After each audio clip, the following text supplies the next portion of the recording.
800 सालों से भी ज्यादा पुराने पुरी में स्थित भगवान जगन्नाथ की वो मंदिर, जिनका इतिहास हमेशा से रहस्यों और चमत्कारों से भरी है। मंदिर की शिखर में जो ध्वज है वो हमेशा हवा से विपरीत लहराता है। मंदिर की रसोई में बनी जो प्रसाद है वो ना ही कभी कम होता है और ना ही वेस्ट होता है। मंदिर के शिखर का साया भी हमेशा अदृश्य रहती है। कोई भी हवाई जहाज मंदिर के शिखर से गुजर नहीं पाती, कोई भी पक्षी मंदिर के प्रांगण में आते नहीं। हालांकि दुनिया की सभी मंदिर अपने आप में ही खास है, ऐसे ही अपनी अनोखी रहस्यों से सजी ये मंदिर भी दुनिया की बाकी मंदिरों से अलग बन जाती है। जगन्नाथ मंदिर 4 वैष्णव धामों में से एक, वैष्णव परंपराओं के लोगों के लिए एक बड़ी तीर्थ है। आस्था की इस धाम से निकलने वाली रथ यात्रा में जुड़ने के लिए हर साल लाखों लोग पहुंचते हैं। मंदिर में भगवान अपने बड़े भाई और बहन के साथ विराजमान है। वैसे इनकी मूर्तियां नीम की लकड़ियों से बनी है। मंदिर में हर 12 साल के बाद भगवान के साथ तीनों मूर्तियों को बदला जाता है। इस दौरान नई मूर्तियां स्थापित किया जाता है। कहते हैं भगवान की मूर्ति में आज भी उनका दिल धड़कता है। जब मूर्तियों को बदला जाता है, मंदिर में सिर्फ पुजारी ही होते हैं।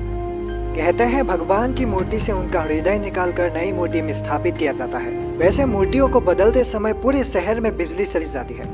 मंदिर में भारी सुरक्षा का भी इंतजाम किया जाता है। पुजारी कहते हैं भगवान की पुरानी मूर्ति से जो तत्व निकाला जाता है वो हाथों में कुछ उछलता हुआ जैसा लगता है। कहते हैं वो तत्व अस्त्र धातुओं से बना है, मगर अगर इसे कोई गलती से भी देख लेता है तो या तो उसकी आंखें चली जाएगी या तो उसका जान भी जा सकता है। इसलिए उस वक्त पुजारियों की आंखों में भी बत्ती बांध दिया जाता है।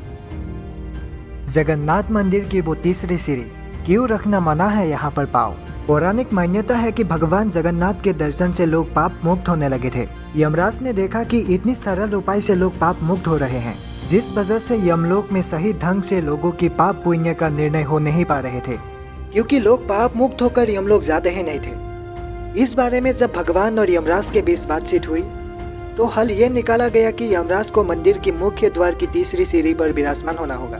भगवान की दर्शन के बाद जो भी इस सीढ़ी पर पांव रखेगा उसका सारा पुण्य कम हो जाएगा और उसे यमलोक जाना होगा। इसीलिए उस सीढ़ी को यमशिला कहा जाता है। इसीलिए चेतावनी दिया जाता है कि मंदिर में आते जाते वक्त कोई भी इस सीढ़ी पर पांव ना रखे। पहचान के लिए ये सीढ़ी काले रंग की है, जो बाकी सीढ़ियों से बिल्कुल अलग है।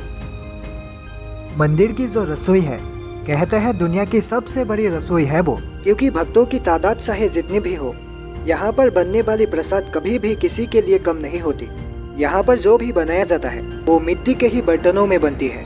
लेकिन अजीब बात है कि बर्तनों के ऊपर बर्तन रखकर जितनी भी ऊंचा करके प्रसाद बनाया जाए, हमेशा ऊपर से नीचे की ओर ही पकते हैं। कहते हैं मंदिर बंद होने के वक्त प्रसाद अपने आप ही खत्म हो जाता है। इसलिए मंदिर में बनी प्रसाद का एक भी कण आज तक बर्बाद नहीं हुआ।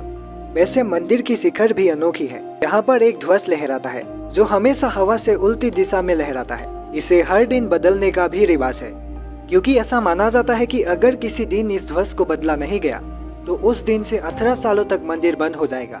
वैसे ये मंदिर 214 फीट ऊंची है, जिसकी परछाई आज तक जमीन पर नहीं दिखी। मंदिर की ऊपर से जो भी पक्षी या हवाई जहाज गुजरती है उनकी दिशा ही बदल जाती है। वैसे ये एकमात्र ऐसा मंदिर है जहाँ पर कभी भी पक्षी नजर नहीं आती। वैसे मंदिर के पास में ही समंदर है जिसमें बड़े बड़े लहरें उठती है। फिर भी इन लहरों की आवाज मंदिर तक नहीं पहुँच पाती, क्योंकि मंदिर के सामने आने वाली हवा की रुख ही बदल जाती है।